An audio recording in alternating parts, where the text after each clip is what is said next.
Assalamualaikum warahmatullahi wabarakatuh. Selamat pagi semuanya, semoga selalu sehat walafiat. Dan alhamdulillah kita akan kembali melanjutkan pembicaraan tentang pendekatan dan model-model pengembangan kurikulum. Di agenda kemarin kita sudah berbicara secara konseptual. Nah, sekarang kita melihat ragam dari pendekatan dan model pengembangan kurikulum. Baik, setidaknya ide ada pengantar, ada ragam pendekatannya, dan ada ragam model seperti itu. Dan kembali saya ingatkan di pengantar ini bahwa kemarin sudah dibicarakan tentang apa yang dimaksud dengan model kurikulum, apa yang dimaksud dengan pendekatan pengembangan kurikulum. Nah, ini kalau menurut Nana Saudi dan Sumak Dinata, ini yang namanya model pengembangan kurikulum itu adalah konstruksi teoritis dalam melakukan pengembangan kurikulum. Jadi secara teoritis itu bangunannya untuk melakukan pengembangan kurikulum itu seperti apa. Tapi kalau pendekatan ini adalah cara kerja atau perspektif yang nanti akan digunakan oleh pengembang di dalam melakukan strategi, menggunakan metode sampai melakukan langkah-langkah pengembangan yang nanti akan menghasilkan kurikulum seperti itu. Dan kita lihat ya, ada berapa saja atau ada apa saja pendekatan-pendekatan pengembangan kurikulum, demikian juga nanti dengan apa saja yang ada di dalam model-model pengembangan kurikulum. Nah, ini ragam pendekatan. Setidaknya kalau yang ada di referensi itu sebenarnya banyak, tetapi saya mencoba menyampaikan yang relatif sumbernya relatif langka ya. Ini dari Lunenburg dan Ornstein, ini bahwa pendekatan kurikulum itu atau pendekatan pengembangan kurikulum ini setidaknya ada 4. Ada behavioral approach ya, jadi pendekatan perilaku, ada manajerial, ada sistem, dan ada humanistic approach. Ada 4. Kita coba lihat apa yang dimaksud dengan behavioral approach. Sebenarnya karena ini lebih merujuk kepada pendekatan perilaku, maka di dalam melakukan pengembangan kurikulum ini didasari atas 4 ide dasar. Yang pertama berkaitan apa yang menjadi tujuan dari pendidikan. Jadi nanti kalau kita lihat kepada teori pendidikan, teori belajar behavior, itu yang namanya belajar itu disebut sudah berhasil kalau terjadi perubahan. Nah, perubahan itu yang nanti di dalam kurikulum terumuskan di dalam tujuan pendidikan, sehingga hasil belajar itu bisa meliputi aspek atau ranah kognitif, ranah psikomotor, dan ranah afektif seperti itu. Nah, di dalam melakukan pengembangan kurikulum ini perspektif yang digunakan itu ada 4, yaitu apa yang menjadi tujuan pendidikannya. Nah, setelah tujuan pendidikan ini nanti ditetapkan, kira-kira pengalaman belajar seperti apa yang nanti akan menghantarkan peserta didik sampai kepada tujuan. Sehingga pertanyaan berikutnya atau ide dasar berikutnya adalah berkaitan dengan pengalaman belajar. Nah, tetapi supaya pengalaman belajar ini sampai menghantarkan kepada tujuan pendidikan, maka bagaimana pengalaman belajar itu diorganisasikan. Jadi diatur sedemikian rupa seperti apa yang itu nanti akan memfasilitasi peserta didik sampai kepada tujuannya. Nah, di dalamnya juga ada prinsip-prinsip yang harus dilakukan seperti apa, serta bagaimana proses untuk mencapai tujuan. Ini 4 ide dasar dari perspektif behavior. Nah, nanti di pendekatan behavioral atau pendekatan perilaku ini secara umum terbagi menjadi 2 madhab ya. Ada madhab klasik dan ada madhab progresif ya. Kalau madhab klasik ini lebih menitik tekankan kepada pentingnya tujuan. Tapi kalau progresivisme ini menitik tekankan kepada apa yang dibutuhkan oleh peserta didik. Ya, sebenarnya yang menjadi kebutuhan peserta didik ini kan yang nanti menjadi tujuan. Cuma kalau bahasa objective 5 ini tujuan kan bisa saja rumusan tujuan pendidikannya atau tujuan pembelajarannya itu mau-maunya dosen atau mau-maunya guru. Nah, di progresif ini tidak. Jadi harus guru itu harus fokus ya, atau lembaga harus fokus kepada apa yang menjadi kebutuhan dari peserta didik. Ini pendekatan perilaku. Yang berikutnya adalah pendekatan manajerial ya. Pendekatan manajerial ini ya melihat bahwa pendekatan itu kan bisa dibilang cara pandang ya. Ini melihat bahwa sekolah itu adalah sistem sosial. Jadi di dalamnya ada komponen-komponen yang terdiri dari manusia maupun non manusia. Dalam sistem besarnya yaitu masyarakat atau masyarakat yang lebih besar lagi yaitu negara, di dalamnya pasti ada regulasi atau kebijakan dan lain sebagainya. Nah, karena ini dilihat sebagai sebuah sistem, maka administrator dalam hal ini adalah manajernya sekolah, ini yang nanti bertugas untuk melakukan perencanaan kurikulum. Nah, di dalam prakteknya ini nanti ada 5 pengelompokan praktek inovatif di dalam rangka melakukan pengembangan kurikulum. Setidaknya ya yang harus diperhatikan betul dari praktek-praktek inovatif yang dimaksudkan dalam pendekatan manajerial ini ada 5. Ada personel, berarti SDM-nya, ada medianya, ada grouping praktisnya, jadi bagaimana mengelompokkan pada saat prakteknya, atau grading practice, berarti bagaimana cara mendegrikan ya, istilahnya mendegrikan itu ya berarti membuat tingkatan seperti apa yang nanti ada di dalam konteks terutama adalah materi atau konten dari kurikulum. Dan yang berikutnya adalah school plan atau perencanaan kurikulum. Apakah perencanaannya nanti sifatnya adalah fleksibel atau basisnya adalah modul ya, seperti itu. Nah, personal termasuk di dalamnya itu yang perlu diinovasikan ini adalah kira-kira nanti yang terlibat itu mau bentuknya tim teaching atau differential staffing ya, jadi staff yang memang berbeda-beda, atau teacher aides ya. Teacher aid ini berarti guru bantu, jadi para profesional, jadi guru yang belum profesional, helper seperti itu, bisa seperti ini berkaitan dengan inovasi di dalam konteks personel. Nah, kalau di dalam konteks media ini berarti berkaitan dengan instructional technology, berarti teknologi instruksionalnya mau seperti apa, kemudian program instructionnya juga mau seperti apa, sampai dengan yang disediakan misalnya berhubungan dengan hal-hal teknis, ada language laboratories berarti laboratorium bahasa, educational television berarti TV pendidikan, sampai dengan computer aided instruction, jadi berkaitan dengan pembelajaran berbasis komputer. Ini berkaitan dengan media. Nah, inovasi yang berikutnya adalah berkaitan dengan grouping practice ya. Jadi bagaimana pembelajaran atau pengajaran itu dikelompokkan, mau sifatnya adalah individual, mau independen, mau small group ya, jadi kelompok kecil, atau homogen atau heterogen. Ini 5 hal yang harus difikirkan ketika kita melakukan pengembangan kurikulum dengan menggunakan pendekatan manajerial. Kita lanjutkan, yang berikutnya adalah system approach. Kalau system approach ini sebenarnya hampir mirip dengan managerial approach ya, karena di dalamnya melihat sekolah ini sebagai sistem sosial. Hanya secara tegas kalau system approach ini memandang bahwa kurikulum is the part of the total school. Jadi kurikulum itu adalah bagian dari keseluruhan sekolah. Jadi kalau di bahasanya ini ya, di sistem sosial ini, sekolah sebagai sistem sosial, ini kan ada SDM tadi ya saya sebutkan, ada non SDM ya. Nah, non SDM itu termasuk di dalamnya material.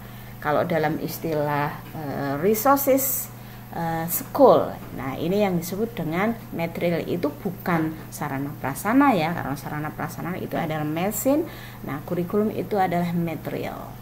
Nah, kurikulum sebagai material itu merupakan bagian atau komponen atau subsistem dari keseluruhan sistem yang disebut sebagai sekolah. Nah, ini sebenarnya kalau kita akan menggunakan sistem approach, ini setidaknya berangkat dari 18 pertanyaan ya, yang ini banyak tidak saya sampaikan semua, bisa disimak berikutnya di dalam bukunya Fred Salonorn-Booth dan Alan Ornstein ya, Educational Administration Concept and Practices, seperti itu. Nah, setidaknya kita bisa mengenali yang pertama, jadi periode kehidupan apa yang utama dipikirkan sekolah sebagai akhir kehidupan ya. Jadi ibaratnya manusia atau peserta didik dalam hal ini adalah mengalami siklus kehidupan. Nah, kira-kira di akhir kehidupannya itu yang mana yang nanti akan menjadi prioritas yang perlu difikirkan. Ini sebenarnya nanti berhubungnya dengan endingnya. Kalau kita sekolah itu endingnya mau jadi apa? Apakah sekedar di tahapan awal atau di tahapan terakhir manusia di hidupnya seperti itu, atau seperti apa? Nah, yang kedua berkaitan dengan bagaimana kurikulum disiapkan untuk partisipasi aktif di kehidupan dewasa. Artinya kurikulum itu nantinya memberikan kontribusi bagi kehidupan orang-orang yang sudah dewasa ya, seperti itu. Dan bagaimana kurikulum dibuat, kemudian kira-kira apakah sekolah bisa menjadi agen perubahan sosial, lalu fungsi mata pelajaran itu seperti apa, isi kurikulum yang harus ditetapkan juga apa saja, sampai dengan porsi pendidikan itu mau cukup general saja, ada spesialisasi, atau adakah vokasional atau opsional. Dan kurikulum itu dikembangkan untuk apa, sampai dengan pengembangan organisasi, sampai sifatnya pertanyaan-pertanyaan yang sifatnya administratif seperti kapan kurikulum dibuat dan lain sebagainya. Ini sistem approach. Nah, yang berikutnya adalah yang keempat dari Lunenburg dan Ornstein tadi adalah humanistic approach. Jadi pendekatan humanistik. Jadi pendekatan humanistik ini kan sebenarnya mempersepsikan siapa yang harus dilayani ya, peserta didik. Peserta didik itu adalah pelanggan utama dari sekolah, maka dia adalah harus dilayani ya, harus dilayani. Nah, pelayanannya dalam humanistic approach ini yang dipentingkan ini adalah elementary school dan secondary school. Jadi lebih kepada pendidikan dasar, dan kalau di kita secondary school ya bisa disebut sebagai pendidikan menengah atau middle school ya. Nah, karena ibaratnya dalam pendekatan humanistik ini yang menjadi mur dan bautnya kurikulum itu ya di elementary sama secondary school. Jadi ada pendidikan tinggi misalnya seperti itu bukan diutamakan, tapi bukan berarti tidak sampai ke sana, karena bagaimanapun pendidikan tinggi itu menjadi bagian dari final education. Jadi pendidikan akhir ya. Seperti itu. Jadi belum berakhir jikalau seseorang itu belum menempuh pendidikan tinggi. Tetapi ibaratnya sebagai pengencangnya itu adalah elementary school dan secondary school, nuts and bolts, seperti itu. Nah, tadi sudah selesai berbicara tentang pendekatan pengembangan kurikulum. Sekarang kita coba lihat ya, kira-kira model-model pengembangan kurikulum apa saja, dan nanti saya juga akan memperlakukan sama. Kalau yang relatif banyak di searching ya, di googling itu banyak, itu tidak terlalu saya jelaskan lebih jauh, tapi saya hanya sekedar menyampaikan, oh di sini ada model ini, silakan dibaca di referensi yang sangat bervariasi. Kita lihat misalnya masih linear dengan yang tadi saya sebutkan berkaitan dengan approach oleh Lunenburg dan Ornstein, maka model-modelnya ini ada 5 ya. Behavioral model ini berarti berkaitan dengan pendekatan approach tadi.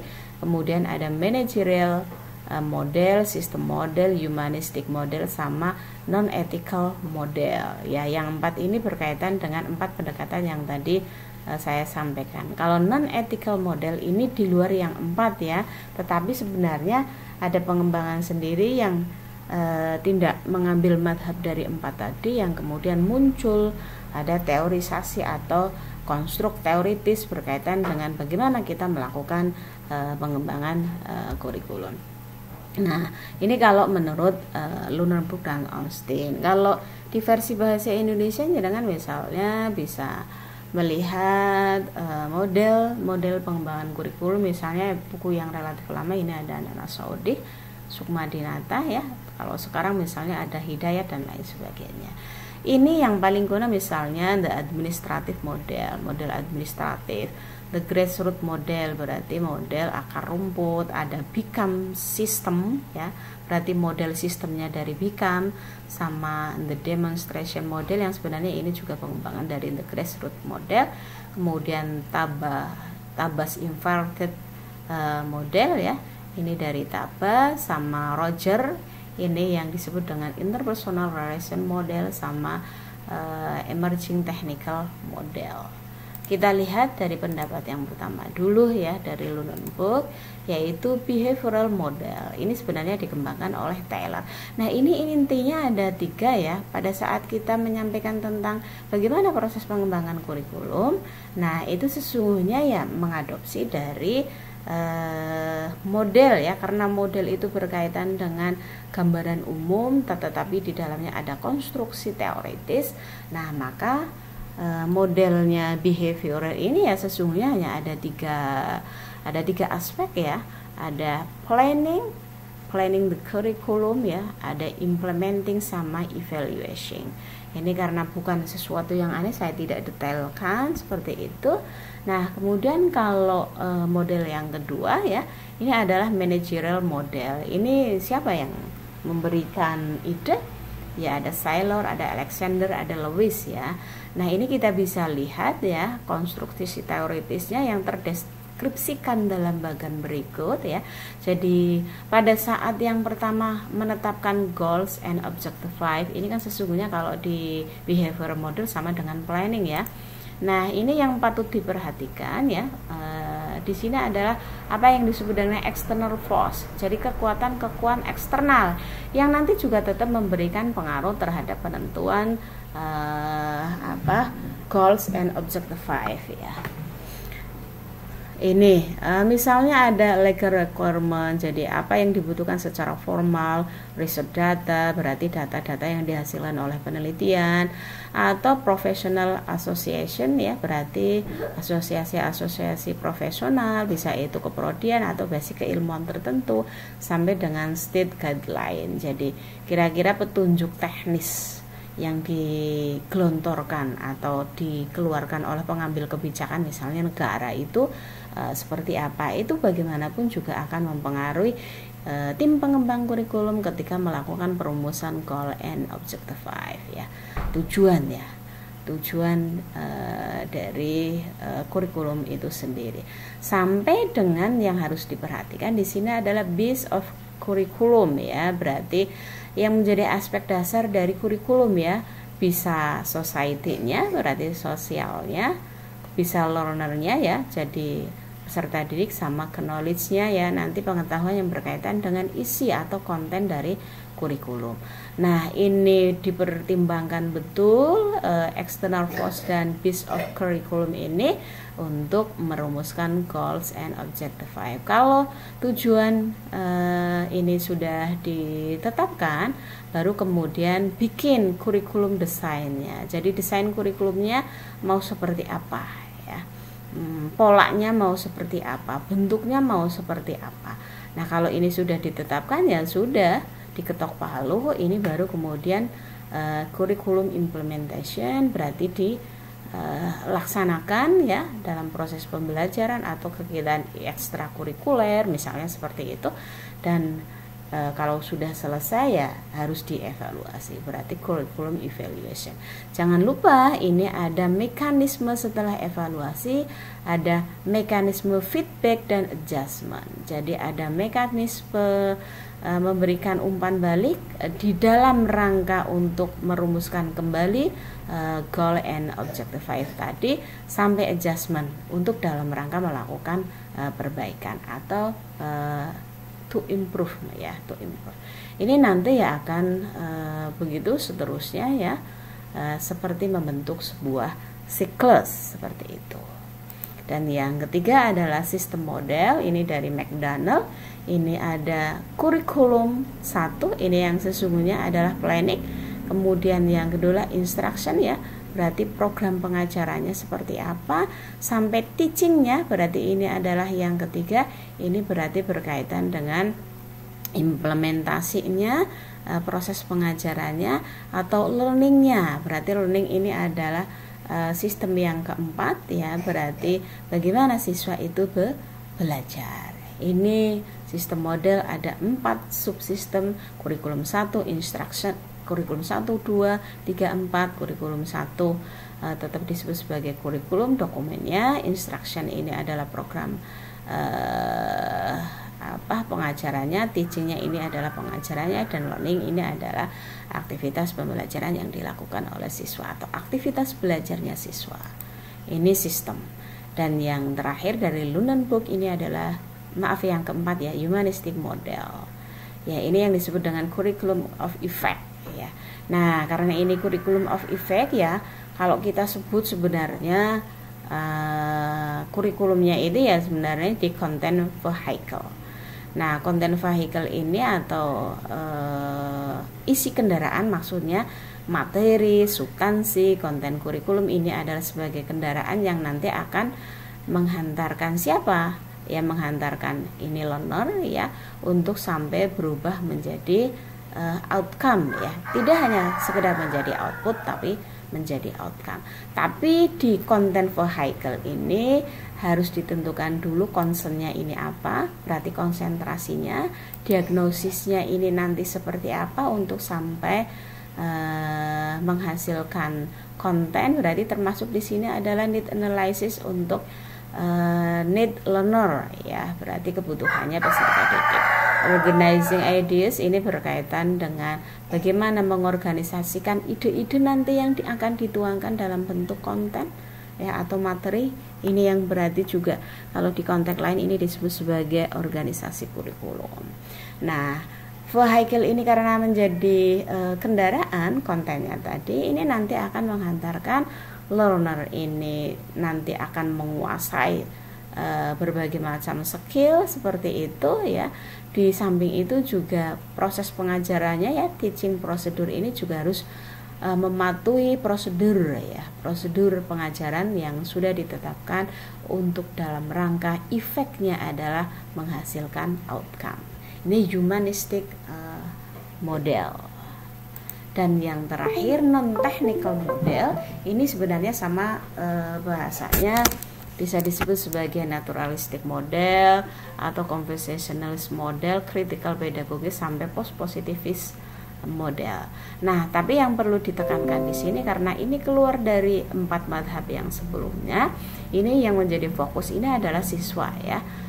Beberapa di atas kan menyampaikan yang menjadi fokusnya ini adalah kontennya sebagai vehicle atau sebagai mapel. Jadi di sini ditekankan fokusnya ini siswa loh, bukan lagi berbicara tentang isi, walaupun ini lagi berbicara tentang kurikulum, apalagi tentang mata pelajaran. Sehingga posisi mata pelajaran dalam hal ini mata pelajaran akan menjadi penting hanya ditekankan ya, hanya jika tingkat kemampuan siswa atau peserta didik yang tadi menjadi fokus pengembangan kurikulum itu dalam rangka dapat menemukan makna dirinya ya, dirinya ini mau menjadi seperti apa. Nah, oleh karena itu nanti ya silahkan mata pelajaran atau isi mata pelajaran tadi silahkan cukup disediakan, tetapi dalam rangka untuk memberikan preparation ya, memberikan persiapan, menyediakan peluang dalam rangka supaya siswa bisa melakukan refleksi diri tadi ya, refleksi diri dan dalam rangka memberikan peluang supaya siswa bisa bertumbuh terus sampai kepada pengembangan potensi yang maksimal. Seperti itu. Ini non-technical model. Nah, yang berikutnya kalau yang dari Nana Saudi tadi. Ini ada the administrative model. Ini sebenarnya model yang sangat lama ya, disebut sebagai the administrative model karena administratif ini kan garisnya adalah instruksi dari atas ya. Maka kalau garis instruksi itu kita gambarkan ditarik pakai garis, ini seperti line staff ya. Jadi seperti garis staff, maka disebut juga sebagai the line staff model. Nah, ini karena garis instruksi ya dari atas sifatnya sangat birokratik, maka ya inisiatif untuk melakukan pengembangan kurikulum ya datangnya adalah dari para administrator pendidikan. Bisa para menterinya, bisa kepala dinas atau administrator terendah ya misalnya adalah kepala sekolah. Misalnya seperti itu. Ini kalau kita melihat datangnya inisiatif. Sehingga prosedur-prosedur yang digunakan itu juga cenderung sifatnya adalah administratif. Dari atas ke bawah sifatnya adalah instruksi. Seperti itu. Oleh karena itu boleh disebut sifat dari model ini adalah top down ya, dan sentralisasi. Semuanya terpusat dari pengambil kebijakan di bawah atau sekolah dalam hal ini sampai ujung tombaknya adalah guru, itu sekedar sebagai pelaksana. Tetapi walaupun sekedar sebagai pelaksana, di saat melakukan implementasi tetap diperlukan yang namanya kesiapan dari siapa? Ya kesiapan dari pelaksana. Bisa sekolahnya, bisa gurunya, atau bisa pengawasnya atau kepala dinas yang itu butuh disosialisasikan terlebih dahulu dalam rangka melakukan respon terhadap kebijakan baru kurikulum. Dan juga di pelaksanaannya perlu monitoring sebelum sampai ditetapkan melakukan evaluasi yang sifatnya adalah periodik seperti itu. Ini the administrative model. Nah, tahapannya bisa seperti ini ya. Jadi administrator pendidikan ini bikin tim pengarah, nanti tim pengarah bikin komisi kerja. Seperti itu, masing-masing punya tugasnya sendiri. Misalnya tim pengarah ini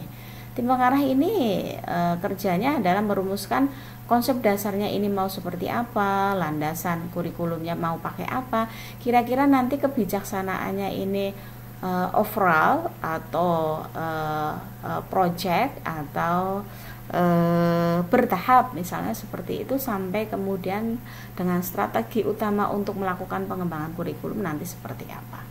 Nah, kalau ini sudah selesai pekerjaannya lalu diserahkan kepada komisi kerja. Nah, komisi kerja ini yang nanti akan menyusun kurikulum secara operasional ya. Mulai dari merumuskan tujuannya, menyusun sequence ya, bahan pelajarannya, pilih strateginya sampai melakukan evaluasi, dan juga jangan lupa sampai menyusun pedoman pelaksanaan atau petunjuk teknis. Biasanya ini nanti yang akan diterima oleh pihak sekolah atau guru adalah yang konteksnya adalah yang dihasilkan oleh komisi kerja. Nah, ini komisi kerja ini berarti nanti menghasilkan apa yang kita sebut sebagai kurikulum. Nanti biasanya nama kurikulumnya ya tergantung dari kapan kurikulum itu dilakukan, pakai nama-nama sendiri. Nah, ini sudah dihasilkan, kemudian akan dikaji ulang ya. Jadi tidak langsung ditetapkan, dikaji ulang oleh siapa ya? Oleh administrator. Jadi dia kan hanya menugaskan ya kepada tim pengarah sama komisi kerja. Nah, hasil pekerjaannya ini masih sesuai dengan maksud dan tujuan dari administrator pendidikan atau tidak. Kalau ternyata oke, ya sudah, kemudian ditetapkan. Ditetapkan itu artinya diadopsi kurikulumnya untuk diimplementasikan. Nah, berarti di sini sekolah baru melaksanakan, sekedar menjalankan instruksi dari administrator pendidikan pusat untuk menjalankan atau mengimplementasikan kurikulum. Nah, di proses pelaksanaannya tetap harus dilakukan yang namanya monitoring dan evaluasi. Oke, itu untuk the line staff ya, the line staff model atau the administrative model. Nah, yang berikutnya ini adalah the grassroots. Sebenarnya ini adalah lawannya dari tadi the line staff ya, atau the administrative model. Kenapa disebut lawan? Kalau tadi kan inisiatifnya datangnya dari administrator ya, dari atas.